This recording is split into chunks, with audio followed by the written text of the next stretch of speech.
Okay, so this is the last video for this week. I'm following the stats, which can be a bit tricky. This is a nice way to finish off because we are going to be looking at natural selection. And I know that you'll have found it fascinating when you did it at GCSE, and there's not much extra really to add to it at A level, apart from we talk more about alleles and the change in allele frequency. And then other than that, it's very similar. So I think you'll enjoy this section. Right, so let's get cracking. So because I know you've done loads of this at GCSE already, I thought we'd start with a practical you've done at GCSE, where you took an agar plate and you grew bacteria on the agar plate, and before you grew the bacteria, you added discs soaked in different disinfectants, and then incubated the bacteria so they would grow. Okay, and then following that growth, you had a look at the area around the disc, and for those discs that had substances on that had no effect on bacterial growth, like this control disc here soaked in sterile water, the bacteria would grow right up to the side of the disc. But for each of the 4 different disinfectants, we can see that there is a little zone of growth inhibition around the discs.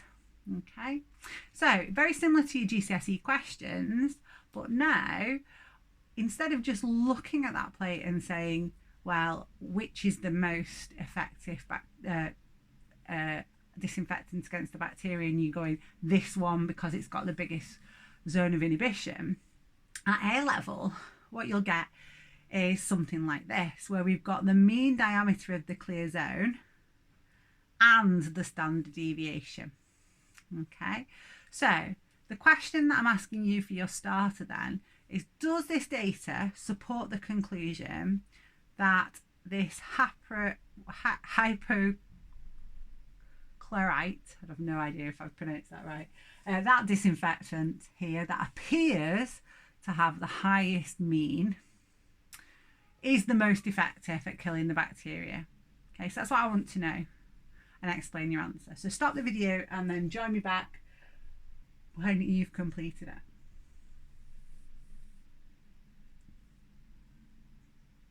Okay, so you should have completed that by now. So now let's have a look.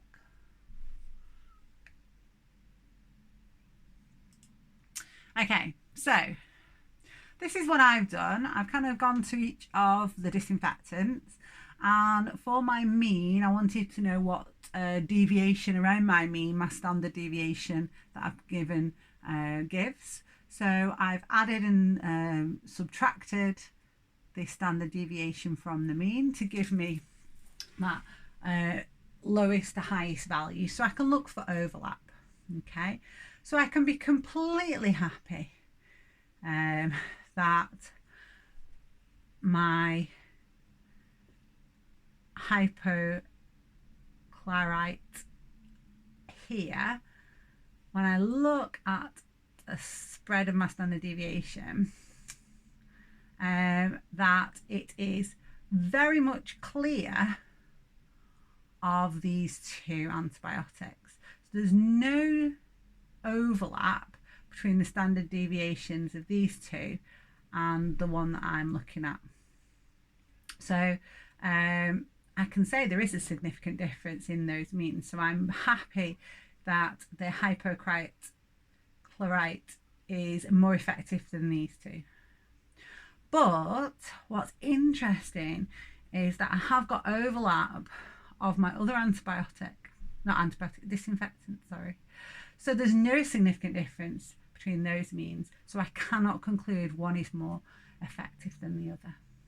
Can you see the difference then now? So it's very similar background knowledge, similar practicals to what we did at GCSE, but now when we're using the data, we're expected to apply our knowledge of standard deviation. Okay, so there's usually always going to be one set that overlap and some that don't. So in this case, it is significant compared to this antibiotic and this antibiotic, but not significantly different to that one. Okay, so natural selection, a lovely little topic to conclude this week. So what do you already know? Well, you pretty much know most of this, okay? So it's the process by which living organisms that are better adapted to their environment survive and reproduce in greater numbers, resulting in an increase in frequency of the advantageous alleles they have that gave them those better adaptations within the population. So, having a think then, better adapted to the environment, being able to survive and reproduce. So, we're talking about a process where there is variation in the population. So we know that that variation is the result of mutation and mixing of alleles during meiosis and random fertilization. So we've got within the organisms in the population lots of variety, which means some have characteristics which make them better adapted to their environment. And that means that they're more likely to survive, and when they reproduce in greater numbers, they will pass on their alleles, which of course we call the advantageous alleles, and they will increase over time in the frequency in the population. So we start to introduce this idea now of the factors that affect the chance of survival being called selection pressures. So let's think about this snail population here. What kinds of selection pressure is being illustrated by the picture? Okay, so we've got a bird and it's eating the snail. So predation. So predation is a good selection pressure that the exam board use quite a lot. Okay, so however camouflaged you are in that environment, you'll be better adapted if your camouflage is better fitted to the environment, more similar in colours and patterns to the environment. Okay, and so that will put you at an increased chance of survival because you won't stand out as much to predators and you'll be less likely to be eaten.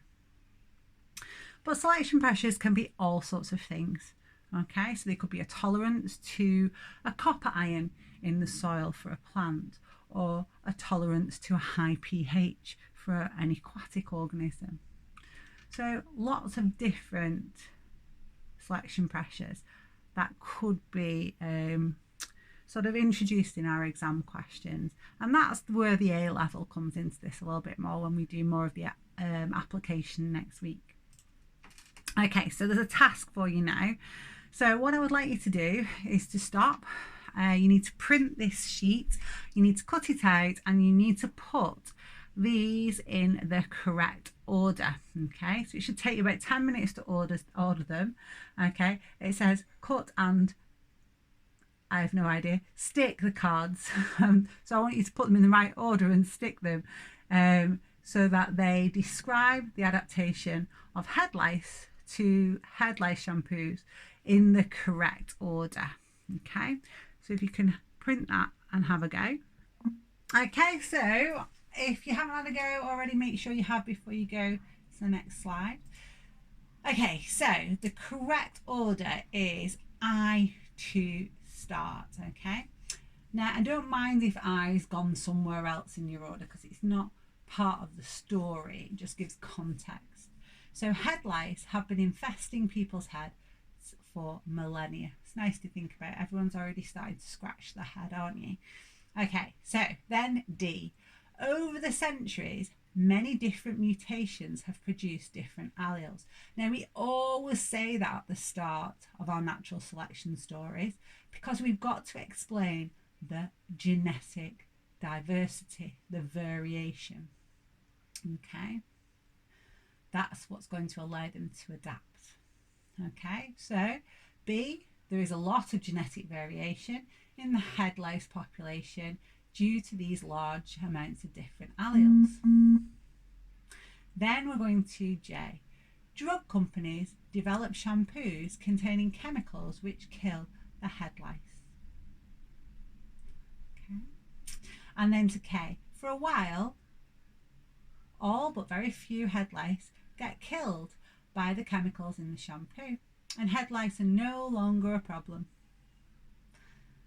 Okay. And then A. The few remaining head lice survive because they happen to have alleles which make them resistant to the chemicals. And then to C. The survivors get together and breed. They produce offspring that inherit the alleles that make them resistant to the chemicals. So we can call those alleles the advantageous alleles generally. Okay, so then to F, the alleles for resistance to the chemical become more common in the population.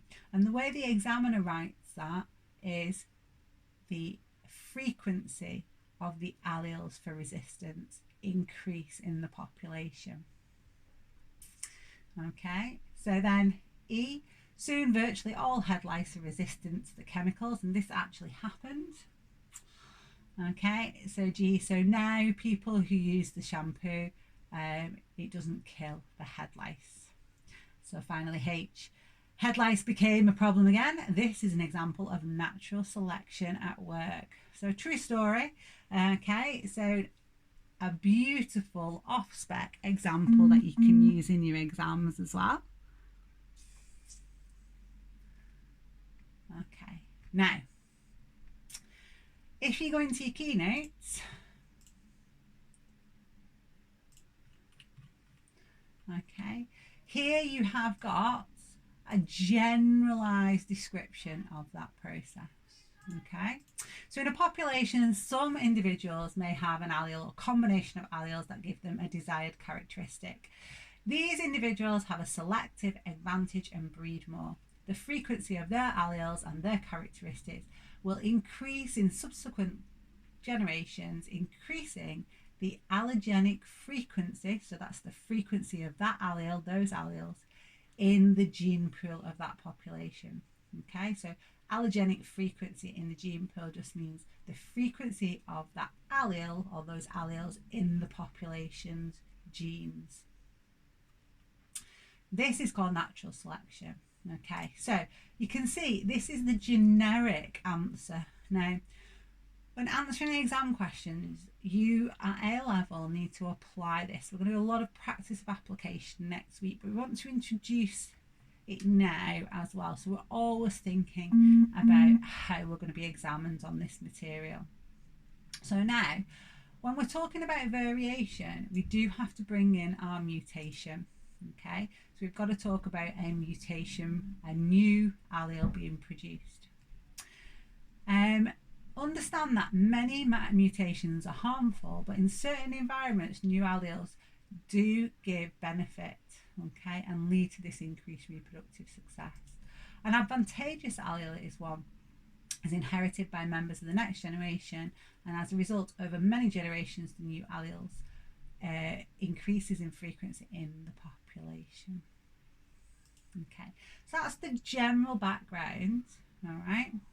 But when answering exam questions on natural selection, we do need to name the alleles. So like in that example then with the head lice, we called the allele the chemical resistance allele.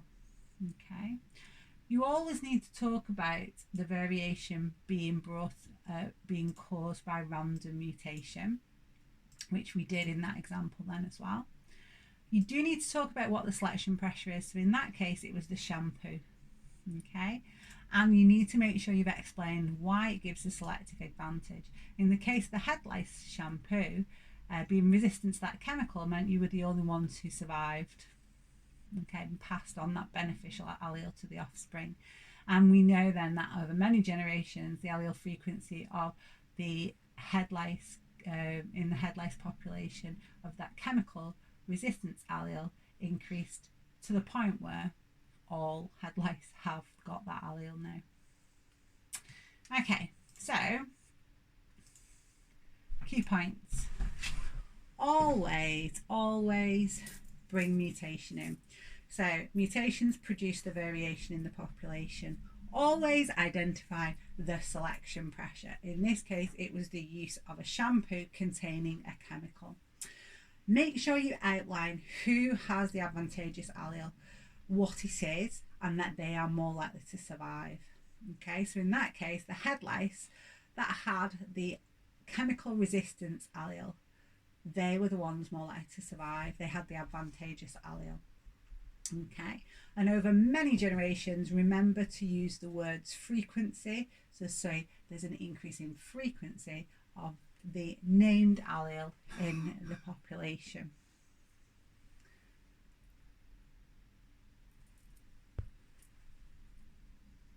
Okay, so let's take the example you did in your GCSEs, okay, and think about it a little bit more deeply. So, antibiotic resistance is something I know you're very familiar with, okay, because it was your named example of natural selection in action in your GCSE studies. So it's becoming an increasing problem. So this question was, describe how resistance to this antibiotic in the population of bacteria could develop. So this is the student's response. Now, you know me very well by now that this is going to need some work. Okay, so how many marks would you give it? Is there anything good in it, and what would we make it better? Okay, so it's a 4 marker. So we've got some bacteria in the population are able to resist the antibiotic by breaking it down. These bacteria are more likely to survive and pass on their genes to their offspring. Over time, this selection results in more and more bacteria in the population being resistant to the drug. What do you think? How many marks out of 4 would you give them? Okay, now I will tell you that there is nothing fundamentally wrong, but it is not written at the right level. Okay, so this is very much a GCSE answer, and if we stick at a GCSE level with our answer, we won't get any mark points, or we'll get very few mark points. So have a look at the mark scheme, how specific it is. So the first mark point is for saying there must be a mutation, and that mutation would produce an allele that gives resistance to this named antibiotic. The second mark point is for saying that there is a selection pressure. Okay, so you need to somehow say that the antibiotic is being used to treat infections, and that's why the bacteria are being exposed to it. For the third mark point, the idea that they can resist and survive is fine. Okay, non-resistant die is okay. So they've got that idea.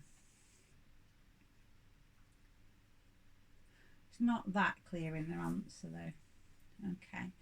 Then they say pass on their genes. Now, you can say gene in this mark scheme, but it's not a very good term. The resistance allele would be better. Okay, much better. Okay. And then, can you see at the end, we're looking for passed on to the offspring of the next generation. Okay, and then I think what's missing at the end is the increased frequency of the allele in the population. So it's quite a lot to do to make that a lot better. Okay, so key points to remember: always name mutation at the beginning. Say there's a mutation. Identify an allele, name an allele. So even if you're coming up with a name yourself, in this case you could put the antibiotic name and say resistant allele. Okay, make sure you talk about allele frequency increasing over many generations at the end. That's a stronger answer. Okay, so keeping this information in mind, can you have a go at the question above? Chemical resistance in head lice is becoming an increasing problem. Describe how a chemically resistant population of head lice could develop. 4 marks, same idea. keep all of that in your mind as you're writing your answer. So stop, do the answer, and then rejoin. Okay, so you should be back with me now. Okay, so how does yours compare to mine? So due to mutation, okay, there is a variation in the head lice population, resulting in some head lice having a chemical resistance allele. So I've named the allele and I've said it's been produced by mutation. Have you got that? The use of a chemical in shampoo, so can you see this is saying that there's a selection pressure, means that the resistant head lice are more likely to survive and reproduce. So that's really important. So I've introduced the selection pressure here. Okay, and pass on the chemical resistant allele, so naming the allele all the way through to their offspring. Over many generations, this has resulted in an increase in the frequency of the resistance allele. Okay, my last line I'm going to come back to. I can sometimes milk an extra mark from the examiner by telling them the type of selection that it is. So I've said this is an example of directional selection.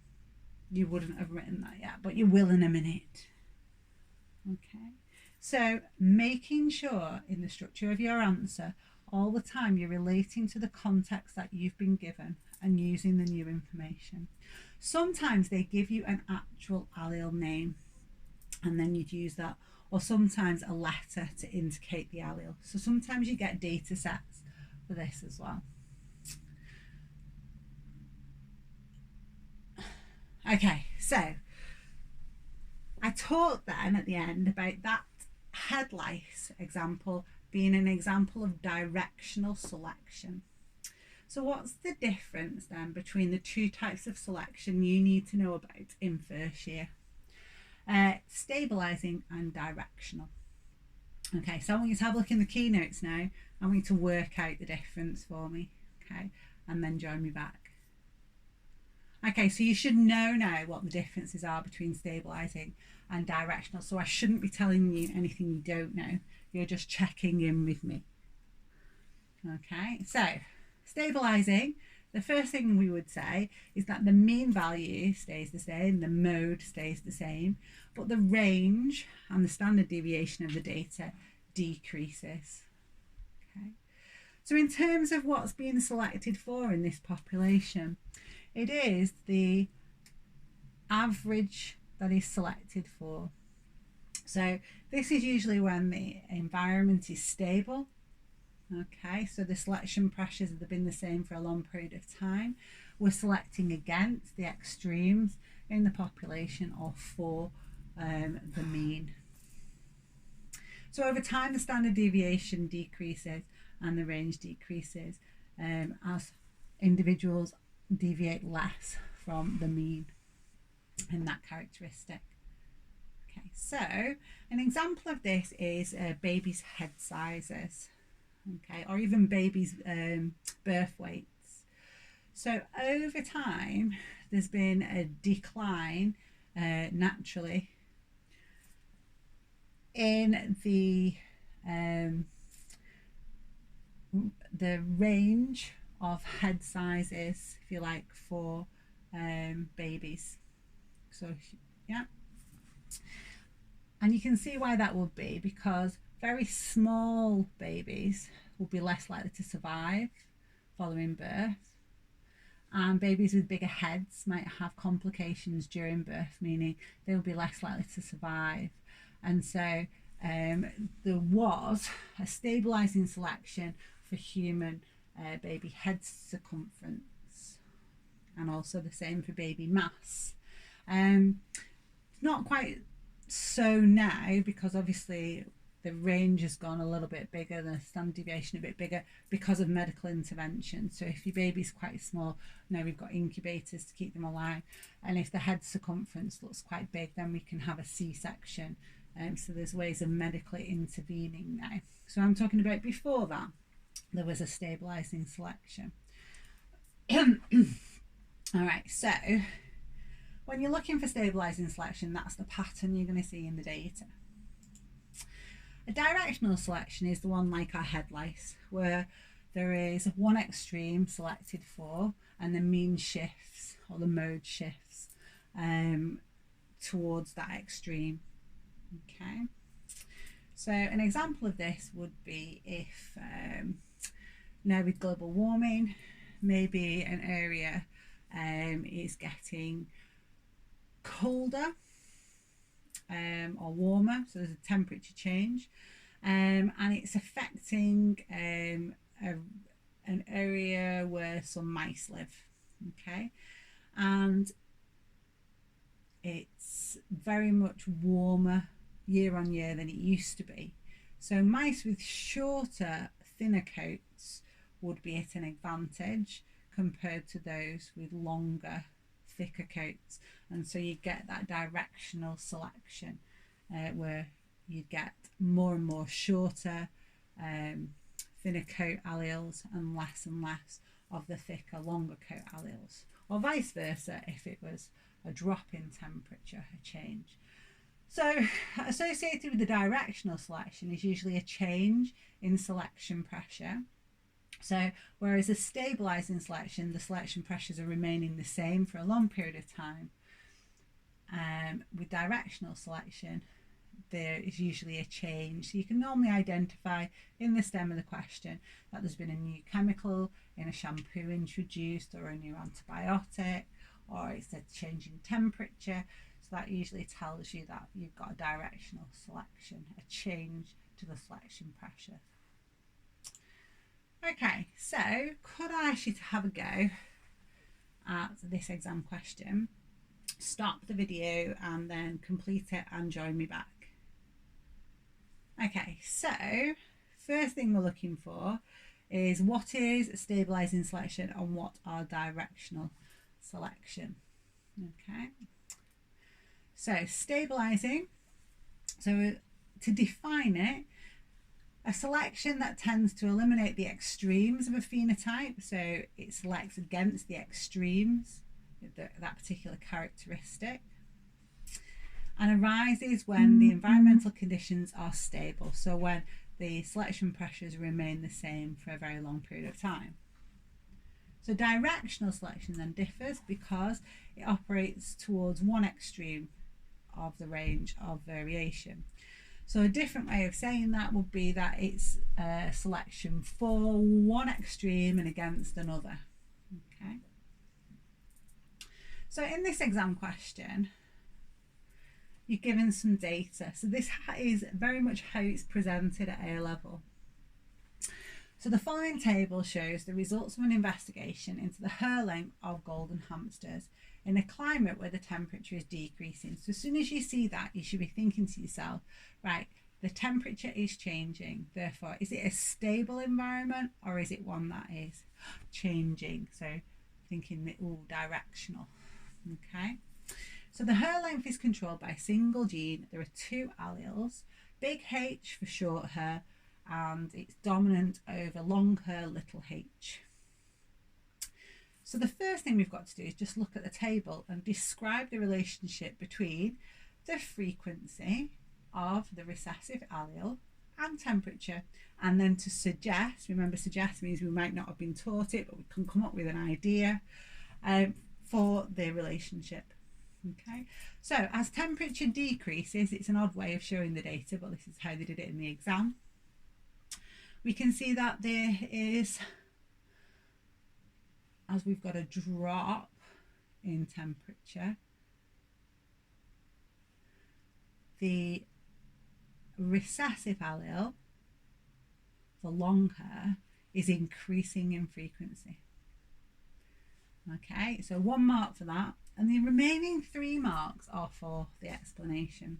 So I bet you've said that individuals that have got 2 copies of the little h would have long hair, and that will be an advantage in the dropping temperature, and they'd be more likely to survive and pass on that recessive little h allele to their offspring, resulting in an increased frequency of that little h allele over time.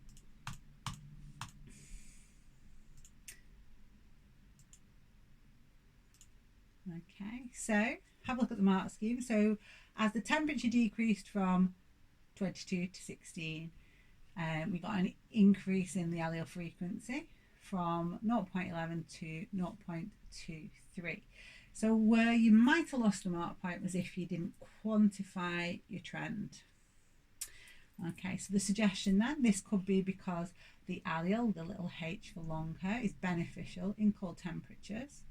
Hamsters with a little h would have a greater chance of surviving, passing on their genes, including the beneficial, advantageous H allele. The greater the proportion of the next generation will inherit the beneficial allele, and the frequency will increase. And finally, what type of selection would that be? Well, there was a change in temperature, a change in selection pressure, and it was one extreme that was selected for. So you should have directional selection. Okay, so we've got another couple of examples. So this one is a link to what you would have done in your GCSE. Okay, again, so it's antibiotic resistance in bacteria. So do you want to have a go at this one and then join me back to see the answer? Okay, so we've been told that penicillin was the antibiotic used to treat meningitis. Okay, but since 2000, the strains of this meningitis causing bacteria that are resistant to penicillin and some other different antibiotics have been discovered. Describe how a population of these bacteria, so meningitis causing bacteria, can become resistant to an antibiotic. Okay, so in your answer, we're looking again for a mutation producing an allele for the resistance to a named antibiotic, multiple mutations for multiple named antibiotics. That bacteria, that cell survives and pass on the allele for resistance to offspring. This process repeats. Okay, now remember, they gave you a list of different antibiotics. So the final mark point is for realizing that this must have happened for each of the antibiotics, okay, because they're all being used in the treatment. So this idea that this process has repeated, so different genes for different antibiotic resistances for more than one of these antibiotics. Okay, so what's the difference then between stabilising and directional selection? Have a go at writing down your ideas and then join me back. Okay, joining me back now. So remember that for directional, the mean changes and the mean stays the same for stabilising. So if you're looking at a data set, okay, that's going to be true. The standard deviation and the range decreases for stabilising, so that's something to look out for as well. For other things you could say, stabilising, the environment remains stable, the selection pressure is the same. For directional, there's an environmental change, the selection pressures change. Okay, these are just two of the different types of selection we're going to meet. We'll meet them again in year 2, just before we did speciation in a later topic. And we will talk about disruptive selection then. So don't worry that we've not covered it yet. It's not a year 1 topic for AQA. It's a year 2 topic. So we're just to study directional and stabilising for the moment. Okay, bit of a quick review quiz then. Variation. Which of the following does not increase the number of alleles in a population? So I've been really tricksy here. Just selection. So selection is always going to reduce your allele number, isn't it? The number of different alleles, because you're selecting for some and not others. Mutations increase the number of alleles, and migration into the population could or would bring some new alleles in. Which of the following does not ensure mixing of alleles within a population? Straight away I'm hoping C. Remember, mutations produce new alleles, crossing over and random fusion of gametes are about mixing alleles in the population. Which statement is true? Whew. The greater the standard deviation, the less reliable on the mean, and the greater the variation in the population. The greater the standard deviation, the more reliable are the mean. And finally, the greater the range, the more reliable are the mean, and the greater the variation in the population. I'm hoping you've picked that first one. So remember, the greater the standard deviation, the less reliable the mean is. If you've got a smaller standard deviation, it means that 95% of your data set does not deviate far from the mean value. If you've got a big standard deviation, it means that 95% of your data set is deviating a long way from your mean. Okay, so it will make it less reliable, and it shows a lot more variation in the population. Which type of selection results in a change to the mean? Directional only, good. Which type of selection would reduce the range in a population? Oh, no, I didn't expect that answer. I expected stabilising, but actually no, when I think about it, both would, yes.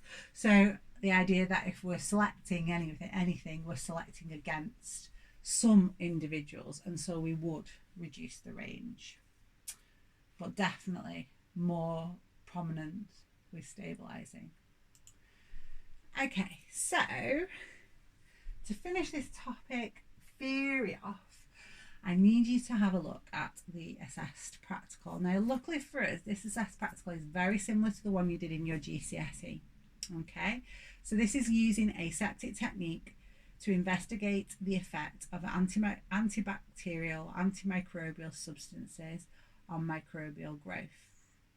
Okay, so in the video, the lady will take you through the normal compulsory practical that we will go on to do.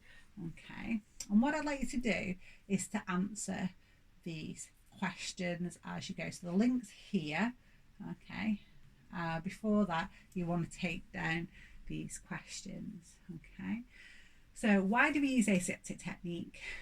Give examples of the steps in aseptic technique used in this practical, and how do you know which antibiotic is most effective against E. coli by the results of this investigation. Okay, so if you have a go now at watching that and answering those questions, you can either come back to the PowerPoint or to the video now to find out the answers. Okay, so if you've watched that video and you've answered the questions, I'm going to go through the answers now. Okay, so for the first one, why do we use aseptic technique? It's to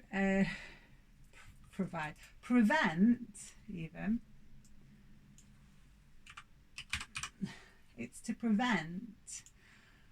culture contamination from the laboratory and contamination of the laboratory by the culture.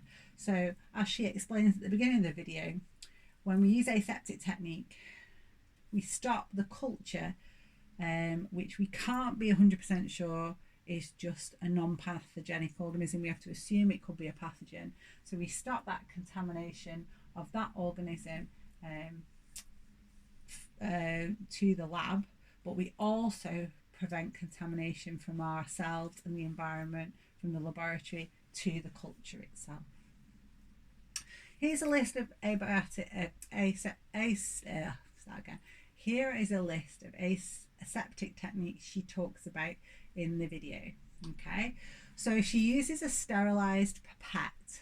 Okay, so when she is pipetting her culture, she uses a sterile pipette. She also flames the necks of her culture bottle and her liquid agar bottle with each step. So she flames before she takes a sample, and after she takes a sample, she flames the liquid agar or the liquid culture broth before she adds the sample, and after she adds the sample, and after she pours the plate.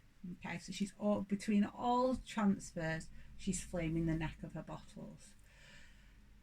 She also disposes of her pipette in Virkon, so she gets rid of her contaminated pipette in Virkon straight away.